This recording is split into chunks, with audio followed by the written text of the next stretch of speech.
बिस्मिल्लाहिर्रहमानिर्रहीम। अस्सलाम वालेकुम दोस्तों, welcome to another new video. उम्मीद करती हूँ आप तमाम दोस्त ठीक ठाक होंगे और अल्लाह पाक के फजल करम से खैरियत के साथ होंगे।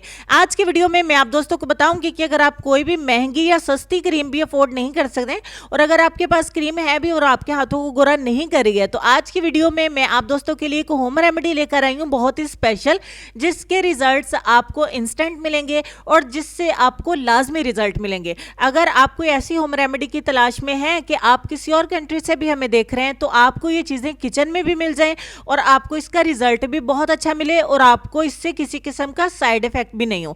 तो अगर आप क्रीमें लगाने के शौकीन भी नहीं है तो आप इस रेमेडी का इस्तेमाल करें। जैसा कि कल की वीडियो में मैंने आप दोस्तों को बताया था कि अगर आप अपने हाथों पैरों को सर्दियों में बहुत ज्यादा नरम मुलायम और सिल्की स्मूथ रखना चाहते हैं, तो भी मैंने आप दोस्तों के साथ एक होममेड लोशन शेयर किया था, जिसे वीडियो के लास्ट पे मैं लिंक कर दूंगी ताकि आप ये रेमेडी और वो लोशन इकट्ठे इस्तेमाल कर सकें।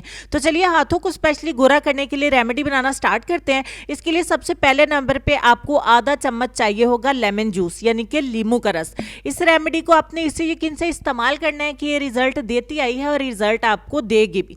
तो ये रेमेडी आपने बनानी है जरूर, इसको कमेंट सेक्शन में आपने लाजमी इस्तेमाल करके मुझे बताना है, आप सबसे कह रही हूँ। उसके बाद आप इसमें 2 चम्मच ऐड करेंगे दही के। दही आप मार्केट का इस्तेमाल करें या घर का इस्तेमाल करें, ये आपकी मर्जी है। उसके बाद हम इसमें आधा चम्मच ऐड करेंगे एलोवेरा जेल का, आप मार्केट वाला भी यूज कर सकते हैं और घर का भी। और लास्ट पे 1 टीस्पून मैं इसमें ऐड कर रही हूँ मीठा सोडा। आपने स्पून का साइज देखा है और इसको अच्छे तरीके से मिक्स करेंगे तो हल्के हल्के बबल्स इसमें आएंगे। तो जब आप इसको अच्छे तरीके से बीट कर चुके होंगे, मिक्स कर चुके होंगे, तो फाइनली आपका एक लोशन जो है वो बनके तैयार हो जाएगा।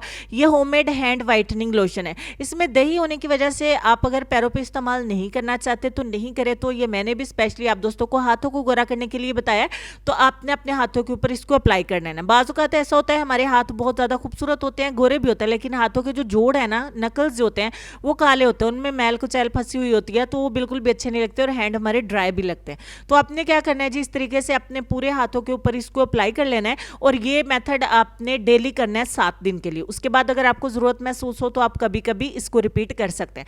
अच्छे से अप्लाई करने के बाद 10 मिनट के बाद पहले मैं आपको दिखा देती हूँ, ये थोड़ा थोड़ा सा ड्राई हो चुका है और इसको ड्राई होने में टाइम लगेगा क्योंकि सर्दी है। तो आपने 20 मिनट तक का इसको फाइनल टाइम देना है और 20 मिनट के बाद हम एक बाउल में पानी लेंगे। आप पानी, सर्दियां हैं तो नीम गर्म इस्तेमाल कर लें या ठंडा, जैसे भी आपकी मर्जी है। नॉर्मल वाटर के साथ आपने अपने हाथों को हल्के हैंड से आपने वॉश करना है, ज़्यादा रगड़ना नहीं है क्योंकि हमने इसमें जो मीठा सोडा ऐड किया ना, अगर उसे आप ज़्यादा रब करोगे तो आपके हैंड रेड होना भी स्टार्ट हो जाएंगे। तो सर्दियाँ हैं, स्किन ऑलरेडी बहुत ज़्यादा हसास हुई होती है, तो ऐसे में आप हल्के हाथों से ही सारा ट्रीटमेंट कंप्लीट करेंगे। उसके बाद आप अपने हाथों को वॉश कर दें। 20 मिनट का ये काम आप रोज़ाना कर लें या हफ्ते में 3 से 4 बार कर लें। जितनी आपके हाथों को ज़रूरत है उतना ज़्यादा आप इसे इस्तेमाल करिए और ज़्यादा से ज़्यादा आप इसे 2 से 3 बार दिन में इस्तेमाल कर सकती हैं, इससे ज़्यादा नहीं। अब फाइनली आपने जब सोना है तो रात को जो लोशन मैंने आपको बताया था वो लास्ट पे मैंने लिंक दे दिया है, आप वहाँ से चेक करके इस लोशन को भी इस्तेमाल कर सकते हैं। तो आपके हैंड घर पर ही बहुत ज़्यादा प्यारे हो जाएंगे। उम्मीद करती हूँ वीडियो आपको अच्छी लगी होगी, आपके लिए हेल्पफुल भी रही होगी। लेसन की तरफ चलते हैं। लेसन में आपको ये कहना चाहेंगे कि इबादतें और तकद्दस अपनी जगह, लेकिन लोगों का दिल दुखा के जन्नत नहीं मिलती। इस लेसन पर गौर करिएगा, ढेर सारा ख्याल रखिएगा। इंशाल्लाह मिलती हूँ आपसे नेक्स्ट वीडियो में। तब तक के लिए खुश रहिए, आबाद रहिए, हंसते मुस्कुराते रहिए और देखते रहिए सबाजी हेल्थ एंड ब्यूटी टिप्स। अल्लाह हाफिज।